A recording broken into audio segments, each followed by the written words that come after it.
Checkup किसी और चीज के लिए कराया, उन जांच में कैंसर निकल कर आया। हमारी बॉडी बताती है कि ये कुछ गड़बड़ है।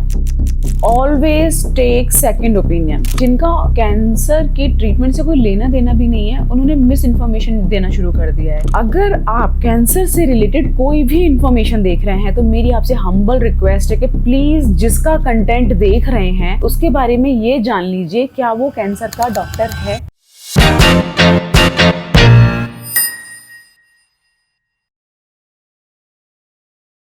हाय, जब भी कभी कैंसर डायग्नोज होता है तो कुछ गलतियां हैं जो हमें कभी नहीं करनी चाहिए। सबसे पहले इग्नोरिंग द सिम्टम्स। हमारी बॉडी सिम्टम्स अगर कुछ एबनॉर्मल है तो हिंट देती है, हमारी बॉडी बताती है कि ये कुछ गड़बड़ है। तो अगर कोई भी ऐसा सिम्टम्स है तो हमें कभी इग्नोर नहीं करना चाहिए। पहली बात, ठीक है, आप डॉक्टर को दिखाइए। ऐसा तो है नहीं कि अगर कोई सिम्टम है जो ये 100% कैंसर का सिम्टम है तो आप कैंसर के डॉक्टर के पास जाएंगे, ऑन्कोलॉजिस्ट के पास जाएंगे। आप ऑब्वियसली बात है, जिस सिम्टम का प्रॉब्लम हो रहा है, जिस ऑर्गन का प्रॉब्लम हो रहा है, कोई सिम्टम हो रहा है, उस प्रॉब्लम से रिलेटेड डॉक्टर के पास जाएंगे, राइट।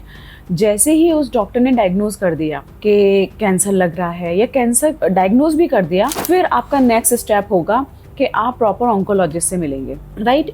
दूसरी चीज ये बहुत ज़रूरी है कि आप ऑन्कोलॉजिस्ट से तो मिल रहे हैं, लेकिन कहाँ के ऑन्कोलॉजिस्ट से मिल रहे हैं। हमेशा प्रिफर करिए कॉम्प्रिहेंसिव कैंसर ऑन्कोलॉजी सेंटर, वो सेंटर जहाँ पे हर तरह के कैंसर के डॉक्टर्स अवेलेबल हों।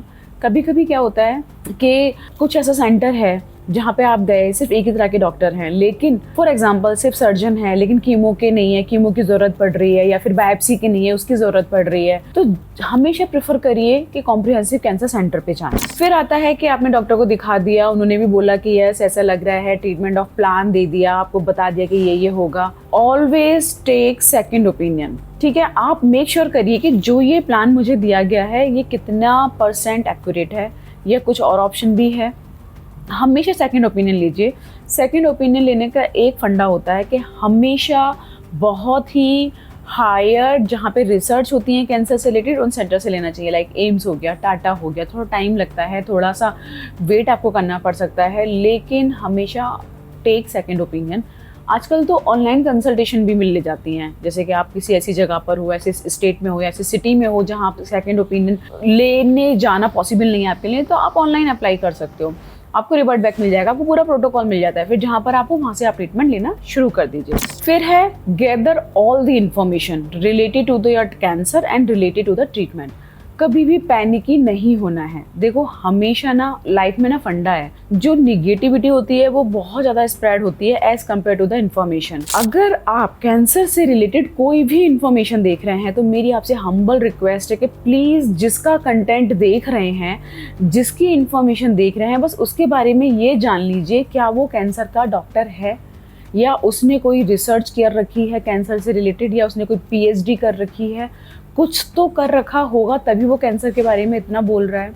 तो जब भी आप किसी का कंटेंट कंज्यूम करें कैंसर से related information, always see his और हर क्रेडेंशियल्स। आजकल इतना ज़्यादा मिसगाइड करते हैं लोग कि नहीं ऐसा नहीं कराओ, बिना उसके करा लो, बायोप्सी कभी नहीं करानी है, छूने से कैंसर फैल जाएगा। या फिर कुछ लोग बोलते हैं कि इम्यूनोथेरेपी ही सबके लिए बेस्ट है, कभी मैमोग्राम नहीं कराना चाहिए। ये सारी रविश है, ठीक है। क्योंकि आप पहले देखो कि जो कहने वाला बंदा है वो क्या सच में कैंसर का डॉक्टर है। अगर नहीं है तो उसने कितने लोगों को ऐसे करके ट्रीट किया है। मेरे पास आज भी ऐसे लोग आते हैं जो बेचारे डायग्नोज हुआ, उनकी बातों में आ गए, ट्रीटमेंट कराया और प्रोग्रेशन ऑफ डिजीज़ के साथ आए। जब उनके पास गए थे अर्ली स्टेज में थे, लेकिन अब एडवांस स्टेज में लेकर आए। पहले ठीक होने की स्टेज में थे बट अब ठीक होने की स्टेज में नहीं है। मैं ये नहीं कहती कि एलोपैथी में 100% ट्रीटमेंट है, बट जो भी होगा वो आपको एक्सप्लेन किया जाएगा कि ये सिचुएशन है। कैंसर का नाम इसलिए बुरा है कि कैंसर हमेशा लौट के आने के चांसेस होते हैं, फेलियर होने के चांसेस होते हैं। लेकिन जहाँ आपने अर्ली डिटेक्ट कर लिया, अर्ली स्टेज में डायग्नोज कर लिया, वहाँ उसके क्योर होने के चांसेस भी बहुत ज़्यादा हैं। तो सोच समझ के डिसीज़न लीजिए और तभी आगे बढ़िए। मैंने देखा है अक्सर लोग ना इंसिडेंटल फाइंडिंग्स में डायग्नोज होता है कैंसर, कि कैंसर है, चेकअप किसी और चीज के लिए कराया, उन जांच में कैंसर निकल कर आया, फिर वो वहीं गिव अप कर देते हैं। ऐसा बिल्कुल मत करिए। जो ये डायग्नोसिस होती है ना, आपको पता है हाईली क्यूरेबल होती है। जैसे फॉर एग्जाम्पल, जैसे गॉल ब्लैडर है, यानी कि पित्त की थैली, गॉल ब्लैडर का स्टोन, पित्त की थैली की पथरी का ऑपरेशन बहुत कॉमन है। 100 में से 1-2 में ऐसा होता है कि पित्त की थैली का ऑपरेशन हुआ पथरी के लिए, और जब वो टुकड़ा गया, पूरा गॉल ब्लैडर जाता है, कोई भी सर्जरी होती है हमेशा एक टिश्यू जाता है, जब उसकी रिपोर्ट निकल गई तो उसमें पता चला इसमें तो कैंसर है। अगला स्टेप क्या होता है? अगला स्टेप होता है कि भाई डॉक्टर से मिलो, क्या बेस्ट है उस स्टेज में ट्रीटमेंट लो। लोग क्या करते हैं, ओ गॉड कैंसर डायग्नोज हो गया, अब तो ठीक नहीं हो पाएंगे, और वो वहीं पे गिव अप कर देते हैं। तो उससे क्या होगा कि सिर्फ और सिर्फ सर्जरी करके कैंसर को वहीं ख़त्म किया जा सकता था, लेकिन लैक ऑफ अवेयरनेस की वजह से, मिस इन्फॉर्मेशन की वजह से वो वहीं गिव अप कर देते हैं, और वो धीरे धीरे कैंसर फिर इधर उधर फैलने लगता है और पूरी बॉडी में स्प्रेड हो जाता है। मैंने जीते जाते एग्जाम्पल देखे हैं जिनको ऐसे डायग्नोज हुआ, सर्जरी कर दी, 10 साल से बिल्कुल ठीक है, और उनको कोई ट्रीटमेंट नहीं लेना पड़ा, ना तो कीमो लेनी पड़ी, ना रेडिएशन लेनी पड़ी। तो ऑलवेज गैदर इन्फॉर्मेशन, पैनिक नहीं होना है, पता लगाइए क्या है, कैसे आगे प्रोसीड करना है, राइट। अब आता है कि जब भी आपके ये सारे स्टेप हो जाएं, आपने सेकेंड ओपिनियन ले ली और आपके पास कंक्लूजन आ गया कि भाई ये डायग्नोसिस था, ये स्टेज है, अब इसके ये स्टेप्स हैं ट्रीटमेंट के। अब अगला स्टेप क्या होगा आपका? Always complete your treatment with in time limit. बहुत से लोग पता है क्या करते हैं, उन्होंने एक ट्रीटमेंट लिया, फिर 6 महीने के लिए गायब हो गए, फिर कहीं कुछ प्रॉब्लम लेकर आ रहे हैं, फिर अगला ट्रीटमेंट करा रहे हैं, फिर गैप कर लिया। तो ये जो इंटरप्टेड ट्रीटमेंट है ना, कभी लिया कभी नहीं लिया, कभी लिया कभी नहीं लिया, ये बहुत प्रॉब्लमेटिक है। ये क्या करता है, कैंसर के वापस आने के चांसेस को बढ़ाता है, कैंसर के ठीक ना होने के चांसेस को बढ़ा देता है। तो ये बहुत जरूरी इन्फॉर्मेशन है, आपको पता होना चाहिए कि ये डायग्नोसिस है, ये स्टेज है, तो इसका ट्रीटमेंट गाइडलाइन क्या है, इसका पूरा रोड मैप क्या है, कैसे ऐसे स्टेप फॉलो करने हैं। किसी में सर्जरी होती है, किसी में सिर्फ रेडिएशन होती है, किसी में तीनों का रोल होता है, किसी में सिर्फ सर्जरी करके निकाल देंगे। तो आपको पता होना चाहिए कि इस बीमारी में ये स्टेप्स हैं, राइट। तो एक पर्टिकुलर टाइम पीरियड में आपको वो ट्रीटमेंट कंप्लीट करना है। फिर आता है अगला, आपने सब कुछ करा लिया। देखो, मैं ये नहीं कहती कि कैंसर का ट्रीटमेंट करा लिया हो गया काम खत्म। कैंसर का ट्रीटमेंट तो एक पार्ट है, लेकिन जो रिकवरी है ना, वो उससे भी ज़्यादा चैलेंजिंग होता है। हमेशा फॉलोअप में रहिए। लास्ट स्टेप होता है, ट्रीटमेंट आपने करा लिया, फिर आता है आखिरी स्टेप कि आपको फॉलोअप में रहना है। फॉलोअप क्या होता है कि ट्रीटमेंट पूरा हो गया, आपको 2 साल तक डॉक्टर से हर 3-3 महीने मिलना है, 5 साल तक हर 6-6 महीने मिलना है, और जब 5 साल पूरे हो जाते हैं तो साल में एक बार जाके उनसे मिलना है, ठीक है। डॉक्टर कैंसर के हिसाब से, स्टेज के हिसाब से कुछ चेकअप कराते हैं, और हमारा पर्पस यही होता है कि कैंसर को अर्ली स्टेज में डिटेक्ट कर लेना।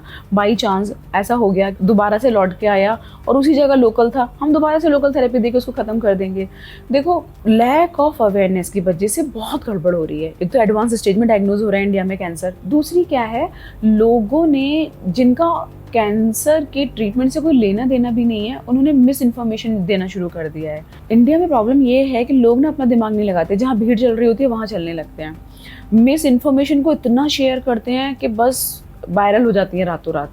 तो जो सही डिसीजन भी लेते हैं ना, वो भी कंफ्यूज हो जाते हैं, कह रहे यार इतने लोगों ने देखा है, इतना शेयर हुआ है, बिल्कुल सही बोल रहा है। फियर, मरीज जो सुनना चाहता है वो वही बात बोल रहे होते हैं, आप 100% ठीक हो जाओगे, आपका कैंसर फैल जाएगा, बायोप्सी नहीं कराना, ये थेरेपी तो बिल्कुल नहीं लेनी चाहिए, तो खुद कैंसर कराती है, डॉक्टर गलत डायग्नोज कर रहे हैं। प्रॉब्लम ये है ना कि कोई फॉलोअप नहीं लेता कि भाई तुमने क्या किया है, कौन से मरीजों को ठीक है। उन मरीजों से जाके बात करो, उनके एग्जाम्पल देखो, एविडेंस देखो, तभी तो आपको पता चलेगा। तो बस मैं लास्ट में यही बोलूँगी कि कैंसर एक ऐसी बीमारी है जिसके डायग्नोसिस होने पे patient as well as family members डर जाते हैं, और कुछ बिना पढ़े लिखे लोग जिनका कैंसर के इलाज से कोई भी लेना देना नहीं है, उसका फ़ायदा उठाते हैं। वो लोगों के डर का फ़ायदा उठाते हैं, वो मिस इन्फॉर्मेशन फैलाते हैं, और एक बार उनका ये हुआ कि मोटिव पूरा हो गया, उनके पास लोग चले गए, इलाज ले लिया, बीमारी ठीक हो या ना हो, टाटा बाय बाय कर दिया। तो ये कुछ चीज़ें हैं जो मैं कम्प्लीटली रिक्वेस्ट करूँगी कि मत करिए।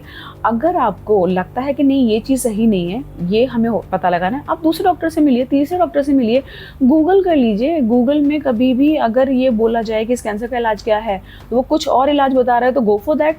हम नहीं कह रहे, लेकिन आजकल दुनिया ChatGPT, गूगल और सारा इन्फॉर्मेशन ऑनलाइन लेती है, आप सर्च कर लो, उसके हिसाब से चलो, बड़े बड़े सेंटर पे ओपिनियन ले लो। मैं ये नहीं कहती कि मतलब लाइक 100% वी विल क्योर, क्योंकि कैंसर के ट्रीटमेंट में कोई गारंटी नहीं होती, बट जो सही है हम वो आपको बताएंगे।